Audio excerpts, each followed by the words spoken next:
Ahora, me había perdido la grabación. Bueno, a todo aquel que no apareció antes, se va a perder las primeras partes de la grabación. Entonces, como decíamos, para recordar un poco y que no queden atrasados, estamos en el grupo anélidos, anélidos que se caracterizan por un cuerpo cubierto de anillos, de ahí el nombre de anélida, que viene del latín annulus, y que se caracteriza por tener una metamería, ¿cierto? Repetición de segmentos, con tabiques bien armados, que aquí los está mostrando. En cada anillo están estos tabiques, un sistema nervioso de posición ventral, como en todos los invertebrados que tengan bilateralidad, todos van a tener un sistema nervioso de posición ventral. Los vertebrados ya va a ser de posición dorsal.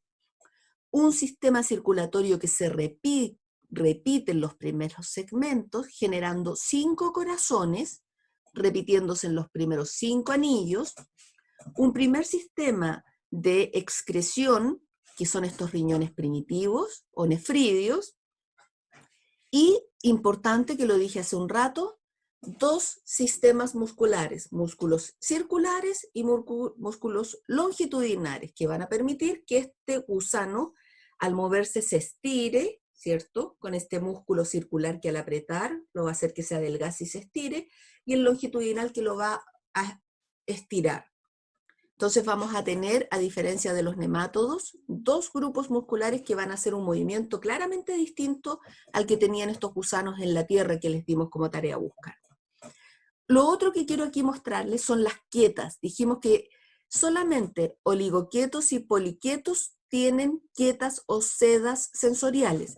Fíjense que en oligoquietos tienen aquí unos pequeños pelitos o sedas sensoriales que van un par en cada segmento. Y es importante, oligoquietos, oligo, también que viene del latín, es poco o muy poco, ¿cierto? Por eso su nombre está haciendo alusión de esta clase oligoquieta a que tiene muy pocas quietas. Y las quietas, Profe, las sedas, ¿cierto? Haciendo, sí, profe, dime. perdón por interrumpirla, pero no está compartiendo la pantalla. Yo Hoy, pensé que hoy, a mí hoy no es mi día de todo extraño. perdió la práctica. Sí. Es exactamente, fue demasiado tranquilidad. Aquí está. Yo pensé que a mí no se me veía, por eso no le dije. No, está bien que me lo avisen porque yo de verdad que me tranquilicé. Entonces, voy a retroceder. Aquí está. Las quetas, fíjense que tienen ahí un par de quetas por cada anillo, por cada segmento. Oligo entonces quiere decir poco, pocas quetas, ¿cierto? La clase oligoqueta tiene muy pocas quetas y uno puede asociar que poliqueta, que es la siguiente, debe tener muchas, ¿cierto? ¿Qué más? Aquí podíamos observar las distintas estructuras que hemos estado mencionando, la metamería, la repetición de estos segmentos que va a estar presente hasta los artrópodos y que se mantiene un poco encordados. Cuando lleguemos nosotros a los vertebrados se van a dar cuenta que todavía tenemos algunos rasgos metaméricos. Ahora sí, seguimos. Algunos detalles de lo que es esta anatomía, que es la parte inicial. Decíamos que el digestivo se reparte y no se repite, sigue continuo por todo el cuerpo. Aquí está nuestro sistema de excreción, este nefridio, que es equivalente a un riñón primitivo, que va a ir botando todos los desperdicios hacia el exterior. Sistema nervioso, con este ganglio central, inicial, ¿cierto? Cefálico, y el sistema nervioso, el cordón, que va de posición ventral. ¿Qué más podemos mencionar? La zona anterior se le llama prostomio. Ojo con eso porque en la mayoría de los libros aparece como la zona anterior definida como el prostomio de los anélidos. La sistemática. Aquí está la sistemática clásica del Phylum Annelida, un gran Phylum Annelida que tiene a los poliquetos, que acabo de decir que entonces el nombre poli quiere decir que tienen muchas quietas o cerdas sensoriales, muchas, y ahí muestra un dibujito de uno bien chascón. Oligoquieta, que su nombre hace referencia a que tiene muy poquitas quietas, muy poquitas cerdas, y los irudinios, y en los irudinios están las sanguijuelas. Si ustedes se fijan, aquí arriba siempre nos muestra unos corchetes, nos está diciendo que en corchete celeste todos corresponden al Phylum Annelida. El corchete color concha y vino dice que todos los que están en este grupo, que quedaron ahí juntos, son clitelatas, son de una agrupación llamada clitelata y que hace referencia a esto, al clitelo. Todos ellos tienen un clitelo, que es la zona más gordita que se le ve a la lombriz de tierra. Entonces me está diciendo automáticamente que poliqueta no tiene clitelo, ¿ya? Y después me separó irudinio, porque me dice además que todos estos que están aquí, donde está acantobélida, branquiobélida, irudinia, son de este grupo tipo sanguijuelas, que vamos a ir viendo más adelante sus características. ¿Qué más? Estos gráficos nos entregan mucha información, chicos. Acuérdense que son estos árboles filogenéticos. Acá, por ejemplo, nos está diciendo que en el caso de los poliquetos, ¿cierto? Hay un complejo cefálico, es decir, en la cabeza hay un montón de estructuras bien específicas y distintas. Tiene muchas patas, tiene estos parápodos, patas que van a estar a los lados de cada segmento. Y debo decir además que aquí en poliquetos tenemos sexos separados. Después, fíjense que aparece hermafrodita. Desde los oligoquietos hasta las sanguijuelas son organismos hermafroditas. Es decir, tenemos un individuo que tiene aparato reproductor masculino y femenino en el mismo cuerpo. ¿Ya? Tienen un desarrollo directo, no pasan por estados de larva. Es decir, del huevo va a salir una pequeña lombricita chica o una pequeña sanguijuelita. En este caso, que son marinos, van a pasar por estados de larva. Tienen clitelo, acabamos de decir, todos estos otros tienen clitelo. Y bueno, ya aparecen otra serie de segmentos que de características que las vamos a dejar sin mencionar. Solamente voy a referir acá. Las sanguijuelas tienen una ventosa anterior en el cuerpo. ¿Ya? Y me dijo, perdieron las setas. ¿Se acuerdan que dijimos anteriormente que las sanguijuelas no tenían setas o sedas sensoriales? Aquí hay un dibujo de cada uno.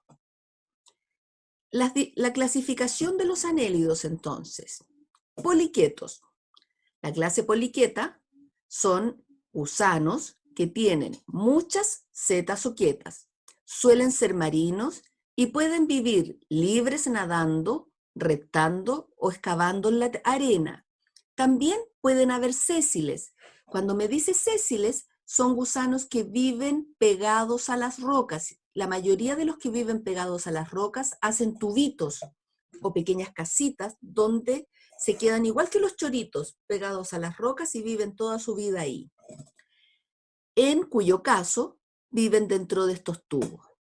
Un ejemplo, el gusano Nereis, la especie Nereis, que es un gusano errante que vive nadando por el mar. Oligoquietos, siguiente clase, tienen muy pocas quietas. Son hermafroditas y poseen un clitelo. Ah, aquí está el clitelo, esta zona. Eso es el clitelo, esa zona gordita que se ve como más clarita siempre, que no tiene anillos encima. El clitelo es un engrosamiento de la piel que protege a los huevos. La mayoría de ellos son terrestres. Ejemplos de géneros, Lumbricus o Aelosoma. Irudinia, clase Irudinia, son las sanguijuelas. Aquí hay una pegada en la piel, en el brazo de una persona. No tienen quietas. Son dulceacuícolas y parásitos.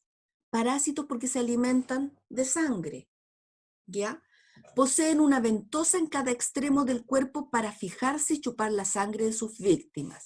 Ejemplos de géneros: Hirudo y Placopdela. Vamos a partir entonces con la clase Poliqueta. Algunas imágenes. Estos que están arriba es el género Sabela. Y si ustedes se fijan, viven en tubitos. Aquí está sacando sus setas, la parte anterior, este gusano, y el gusano está escondidito adentro de este tubo. Este que está abajo es Nereis, y como dijimos, tiene en la cabeza distintas estructuras. Esta es su cabeza. Fíjense que tiene aquí unas estructuras sensoriales y ojos, ¿cierto? Para poder observar. Tienen numerosas setas, tienen la zona anterior o prostomio y peristomio con órganos sensoriales, ¿cierto? O estructuras tentaculares para el intercambio gaseoso y la alimentación. Algunos pueden tener una proboscis armada, que es como una pequeña trompa que sacan del interior de su boca. Tienen una segmentación heterómera. Eso quiere decir que todos estos anillos son distintos. Hetero quiere decir distinto. Fíjense que la cabeza es diferente al resto de los anillos. A eso hace referencia. Mientras que en la lombriz de tierra no puedo saber por los anillos dónde está la cabeza y dónde está el ano. Todos sus anillos, todas sus zonas son iguales. Estructuras reproductoras sencillas, hay sexos separados, la fecundación es externa y hay una larva dentro de la formación. Dijimos que eran marinos, pueden vivir excavando la arena, errantes, tubícolas, ¿cierto? Algunos de ellos pueden ser parásitos y se meten dentro de los moluscos. Alguna vez habrán comprado una almeja y al abrirla les salió un gusano adentro, uno de estos poliquetos que andaba viviendo, y hay muchas especies. Hay una gran diversidad de formas en las especies. Aquí hay una lámina, estos son chilenos. Todos estos son gusanos poliquetos chilenos. Fíjense la gran diversidad y variedad que podemos encontrar. En el caso de Nereis, que es el más común y el que siempre se muestra para las distintas estructuras anatómicas, podemos observar que en la cabeza, en la zona anterior, hay unas mandíbulas porque este es carnívoro. Estructuras sensoriales, como estos tentáculos, la faringe vertible, que la sacan para comer, los ojos, ¿cierto? Y distintas estructuras que le van a permitir ir detectando el alimento para poderlo capturar. En cada segmento vamos a encontrar un par de parápodos, que son estas patitas. Ahí me está mostrando el parápodo. Y el parápodo, si yo lo miro de lado en un corte, tiene una zona anterior y una zona posterior. En la zona posterior, en este dedito chico, se alarga todo lo que es estructura sensorial, ¿cierto? Y en la zona superior vamos a encontrar un sistema respiratorio. Este es un corte de este gusanito por dentro, que no vamos a entrar en mucho detalle para los fines de este curso. Solamente quiero mencionar que toda esta cavidad, ustedes ya saben que es el celoma, ¿se acuerdan? Todo esto que está aquí en blanco es el celoma, el tubo digestivo en el centro. Y me está mostrando los cordones circulatorios, estos vasos circulatorios, uno por arriba, otro por abajo, y dijimos que el cordón nervioso iba por abajo.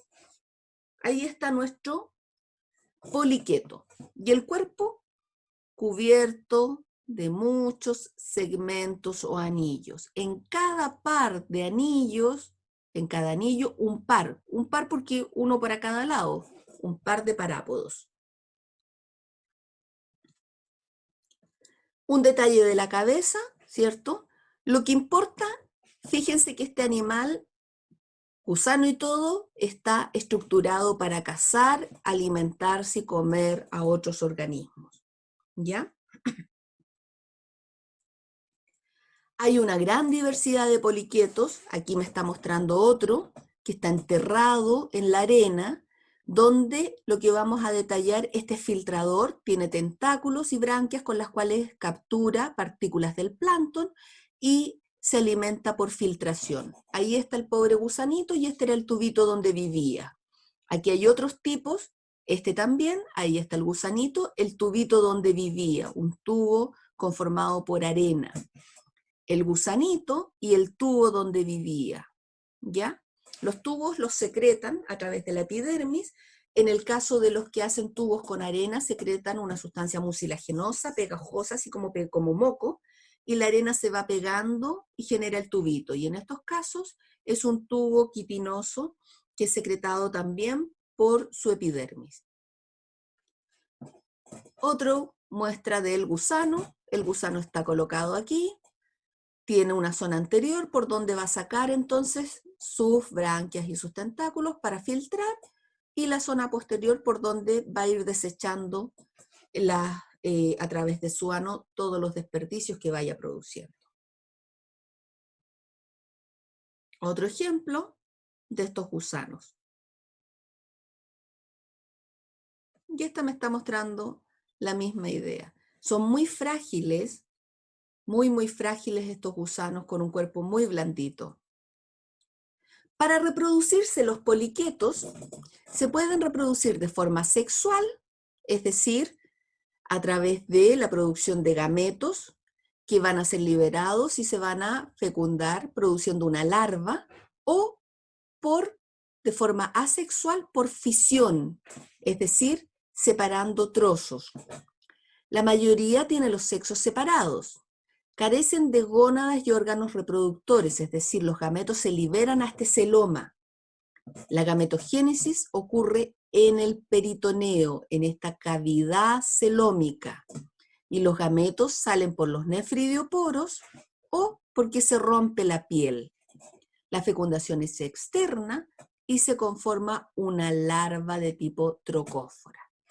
También se pueden reproducir liberando pequeñas zonas como este enjambramiento que van a dar origen a nuevos poliquetos. La larva. Esta es una imagen que nos muestra cómo la larva se va transformando. Una larva muy similar a la de los moluscos, ¿cierto? Que va a pasar por los primeros estados de desarrollo, apareciéndole sus patitas, sus anillos, hasta convertirse en un pequeño poliqueto. Todo en ambiente acuático. Les tengo un video, espero que... Los poliquetos de vida errante se desplazan mediante movimientos ondulantes del cuerpo. Presentan parápodos muy desarrollados, ya que además de ser órganos sensoriales, sirven para la locomoción. Fíjense ahí la parte anterior de En la cabeza poliqueto. tienen antenas y palpos de función sensorial. Muchos, como los nereidos, son depredadores. En la faringe poseen potentes mandíbulas que evaginan para capturar a sus presas.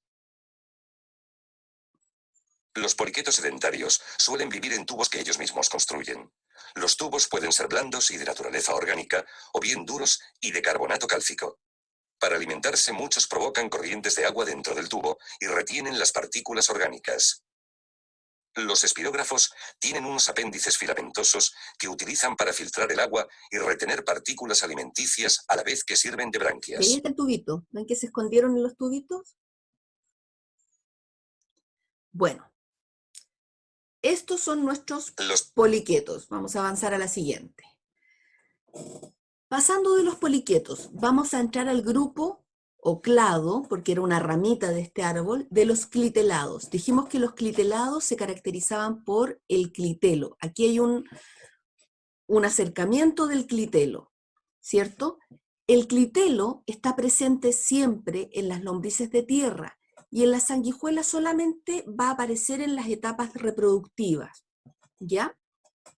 Este clitelo es un anillo de células secretoras en la epidermis que aparece como una banda que se observa muy bien en el exterior del cuerpo y es una banda que va a producir una cubierta o una cápsula para proteger, un capullo como dice acá, para proteger, ¿cierto?, a los huevos durante la reproducción. Es decir, una vez que se produce la fecundación, el clitelo forma un pequeño capullo donde van a quedar estos huevos guardados y van a quedar en la tierra, para que a partir de los huevos vayan a salir los nuevos individuos. En la clase oligoquieta dijimos que se caracterizaban por tener pocas cerdas. Fíjense que aquí arriba la primera imagen nos está mostrando una fecundación cruzada. Son hermafroditas, lo que quiere decir que cuando se juntan las lombrices se fecundan ambas. Ambos terminan fecundados. ¿Ya? Tienen segmentación homómera. Homómera, todos los anillos o segmentos son iguales, no como en el caso del poliqueto. Yo si miro la lombriz, aparte de reconocer dónde está el clitelo, no tengo idea dónde está la cabeza y dónde está el ano. Me parece un animal idéntico desde el comienzo hasta el fin. Son hermafroditas. La mayoría son dulceacuícolas o terrestres. Hay algunas especies por ahí que podrían ser de ambientes salobres o marinos. Son excavadores, tubícolas y unos pocos podrían llegar a ser parásitos. Mostramos hace un rato gran parte de la estructura. Lo que no mostramos, y lo vamos a detallar en esta lámina, es la parte reproductora. Dijimos que eran hermafroditas, así que tienen vesículas seminales, estructuras masculinas, ¿cierto? Y estructura femenina. Aquí aparece el ovario y las vesículas, el receptáculo y los testículos. Es decir, tenemos ambos aparatos reproductores. También, no me lo preguntaron, como ellas se alimentan de material en descomposición, pequeños trozos de hojas, ¿cierto?, que caen al suelo, tienen un buche. Aparecía en la primera diapositiva esta zona ensanchada del digestivo, fuertemente muscular, igual que los pollos. Una zona bien muscular que le permita romper el material que consumieron, porque no tienen dientes, no pueden fragmentar el alimento con dientes, por ende lo fragmentan mediante contracciones musculares.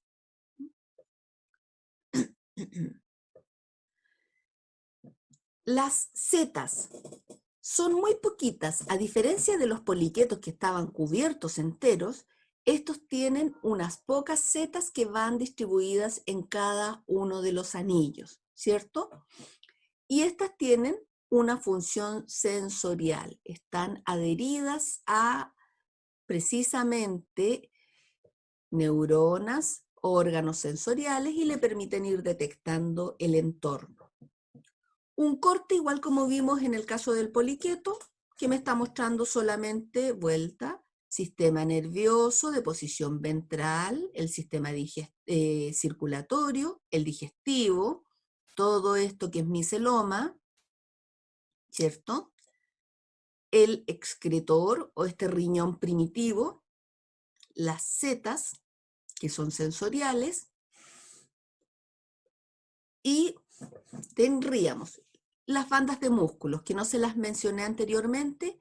Aquí me está mostrando el músculo circular y el músculo longitudinal, que son las dos bandas que mencionamos que le dan su forma de moverse. Lo mismo mostrando las bandas de músculo, si ustedes se fijan bien, las setas, la cutícula. El movimiento de estos gusanos se habla de que es de tipo peristáltico, decíamos que se alarga, ¿cierto?, por las contracciones de los músculos y se va acortando, se alarga, se ensancha, se acorta. Esto es lo que permite que se vayan moviendo estas lombrices. También traje un video sobre las lombrices. Superan a todos los animales en cualquier zona del bosque. En una hectárea puede haber 8 millones de ellos. Pasan prácticamente todo el tiempo bajo tierra. Ahí hay una Lombrices. lombriz. Se abren camino por la tierra comiéndosela, extrayendo el material vegetal comestible y haciendo que la tierra sea apropiada para las plantas. Por la noche salen a la superficie y recogen hojas muertas.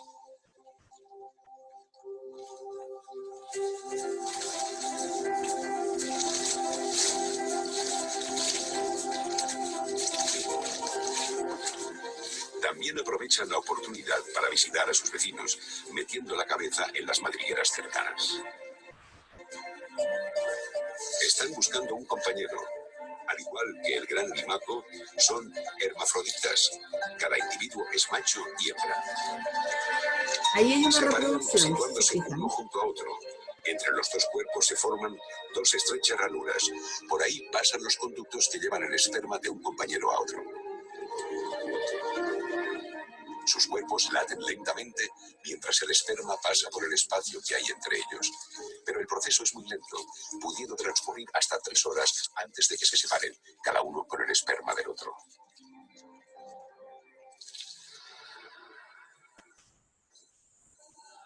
Al igual que muchos de los habitantes de la maleza, la lombriz de tierra solo puede vivir en un medio ambiente húmedo. Se encuentran repartidos por todo el mundo. Ahí está. Entonces, y ahí se nota claramente el clitelo. Si se fijan, entonces, una vez que se produjo la reproducción, esta fecundación, esta cópula, el clitelo va a formar un capullo que va a tener por finalidad cubrir y formar, retener a estos huevos. El sistema circulatorio lo vamos a mencionar nuevamente, importante, se repite los corazones en la zona anterior, son arcos aórticos que nos permiten entonces recordar esta metamería, ¿cierto? Y se distribuye por todo el cuerpo. Dijimos hace un rato cuáles eran los pigmentos que utilizaba.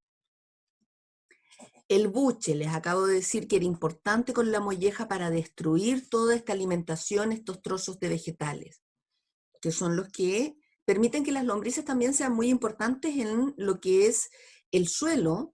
De hecho, parte de su rol ecológico es la producción del humus, y el humus es fundamental para el crecimiento de los vegetales, es decir, ayudan en esta degradación de la materia vegetal, en descomposición, de desecho, produciendo humus, y además se sabe que las lombrices con estas tubos, estas cavidades por donde ellas se recorren, van oxigenando el suelo, van generando pequeños sistemas de cavernas subterráneas que permiten la aireación. Así que un suelo con una gran cantidad de lombrices es un suelo muy bueno en términos de cultivo. El sistema nervioso, que ya lo hemos mencionado anteriormente, y la reproducción, que nos mostraba un poquito el video, ¿cierto? La cópula cruzada, porque son hermafroditas, en la lámina aquí que está con A, la parte A, nos está mostrando cómo se produce esta fecundación en ambos lados. Recuerden que se pasa el esperma de uno a otro, los dos terminan fecundados, y nuestro clitelo, este clitelo que está cubriendo aquí la zona del oviducto, va a formar una pequeña membranita, ¿cierto?, que se va a desplazar llevándose los huevos, generando un capullo. Y en el interior de este capullo van a quedar los huevos, que quedan en la tierra enterrados hasta que emerjan desde ahí las pequeñas lombrices. Esta imagen, que está en el extremo inferior izquierdo, muestra un capullo, y ahí adentro se ve una lombriz. Yo creo que muchas veces habrán visto en la tierra, cuando uno hace hoyitos, que se encuentra con estos globitos anaranjados, amarillentos, que están enterrados como gelatinosos. Hirudinea, la última clase. ¿Cómo vamos hasta aquí? ¿Hay alguna duda?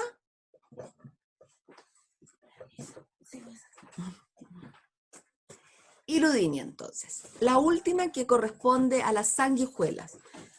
Vamos a partir mostrando un poco aquí la imagen que está haciendo referencia a las ventosas, una ventosa anterior y una ventosa posterior.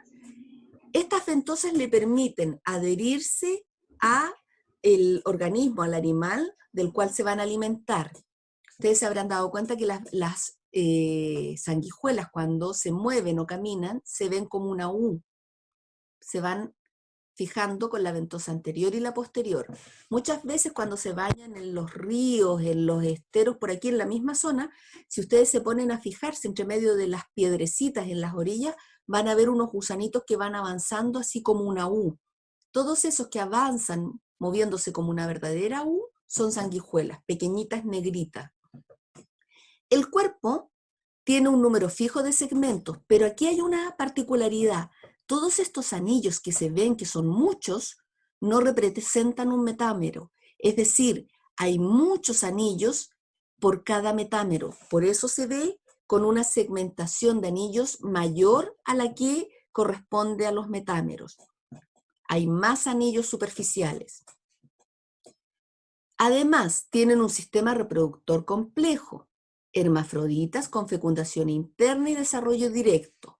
La mayoría son dulceacuícolas, algunas pocas marinas, semiterrestres, son ectoparásitos. Ecto porque se pegan por fuera, ¿cierto? Para alimentarse de la sangre. Sin embargo, hay algunas especies que son depredadoras, se comen a pequeñas lombrices u otros organismos, y carroñeros. Entonces vamos a avanzar con nuestros hirudinios. Aquí hay una imagen, las ventosas, ¿cierto? Esta ventosa anterior, ventosa posterior, la ventosa de nuevo. Es importante dentro de este grupo observar la diferencia entre cada uno de ellos. Se van a alimentar ya sea de pequeños invertebrados, algunas especies, fluidos corporales como la sangre, por ejemplo.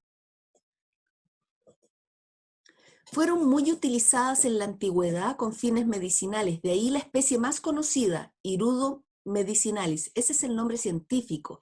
De hecho, durante la Edad Medieval se creía que las sanguijuelas tenían un efecto medicinal. A la gente enferma con distintas patologías se le colocaba para hacer sangrías, sanguijuelas sobre el cuerpo, y se trataba de que la sanguijuela absorbiera los males, ¿cierto? Donde chupaba esta sangre y se hinchaba, absorbiera toda la enfermedad.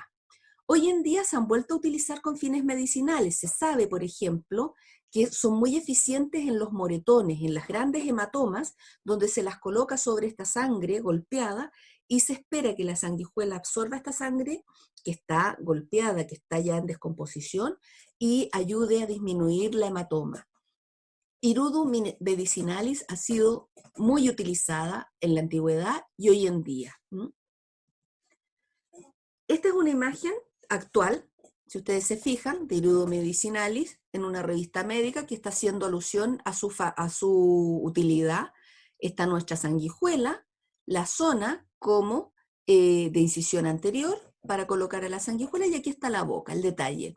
La sanguijuela tiene su ventosa, ¿cierto? Su ventosa anterior, y en la boca tiene unas pequeñas mandíbulas con estos dientes que parecen verdaderas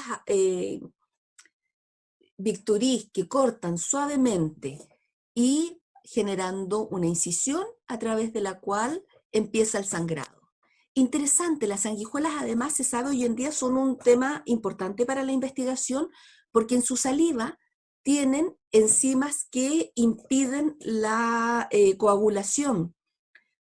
Obvio, si se va a alimentar de sangre, lo que quiere la sanguijuela es que en esa incisión no se produzca un coágulo, no se forme una costrita, es decir, que siga saliendo sangre hasta que ella se haya alimentado completamente.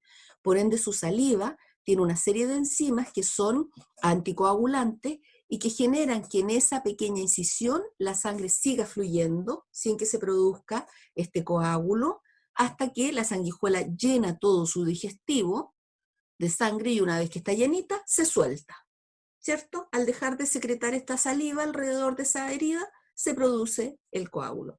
Es decir, cuando una sanguijuela se pega a un animal para alimentarse, se va a quedar adherida hasta que termine de alimentarse.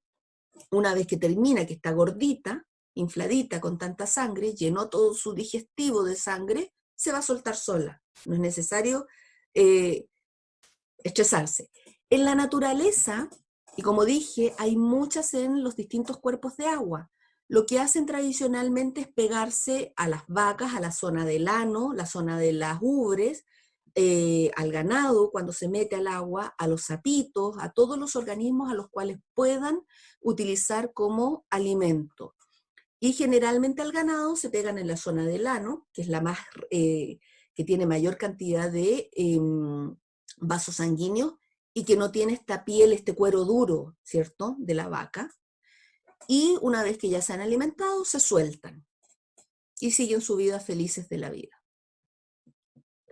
El digestivo, si ustedes se fijan, está bien ramificado para tener mayor espacio para llenar de sangre. Entonces esta sanguijuela va a llenarse de sangre y una vez que ya esté lista, se suelta. Digestivo completo, sus dos ventosas, los segmentos, cada metámero, cada segmento, que va a estar con una metamería falsa, ¿cierto?, con muchos anillos, que no son metaméricos hacia el interior, y dijimos que eran también hermafroditas, igual que las lombrices de tierra. ¿Cómo se mueven? Les decía que se mueven haciendo como una U. Este es clásico movimiento que permite identificar a las sanguijuelas. Es muy, muy particular. Cada vez que lo vean se van a dar cuenta que ahí hay sanguijuelas. Hay una especie que es Americoptela valdiviana, que es chilena, que es la sanguijuela más grande que existe en Chile, muy, muy larga, puede llegar a medir 20, 25 centímetros de largo. Sin embargo, esta sanguijuela tan gigante, tan grande que se puede encontrar en los bosques del sur de Chile, no es hematófaga. Yo puse aquí un video de una especie europea que hace lo mismo que Americoptela valdiviana, ¿ya? Recordar que el video no es de la nuestra, pero es el mismo sistema.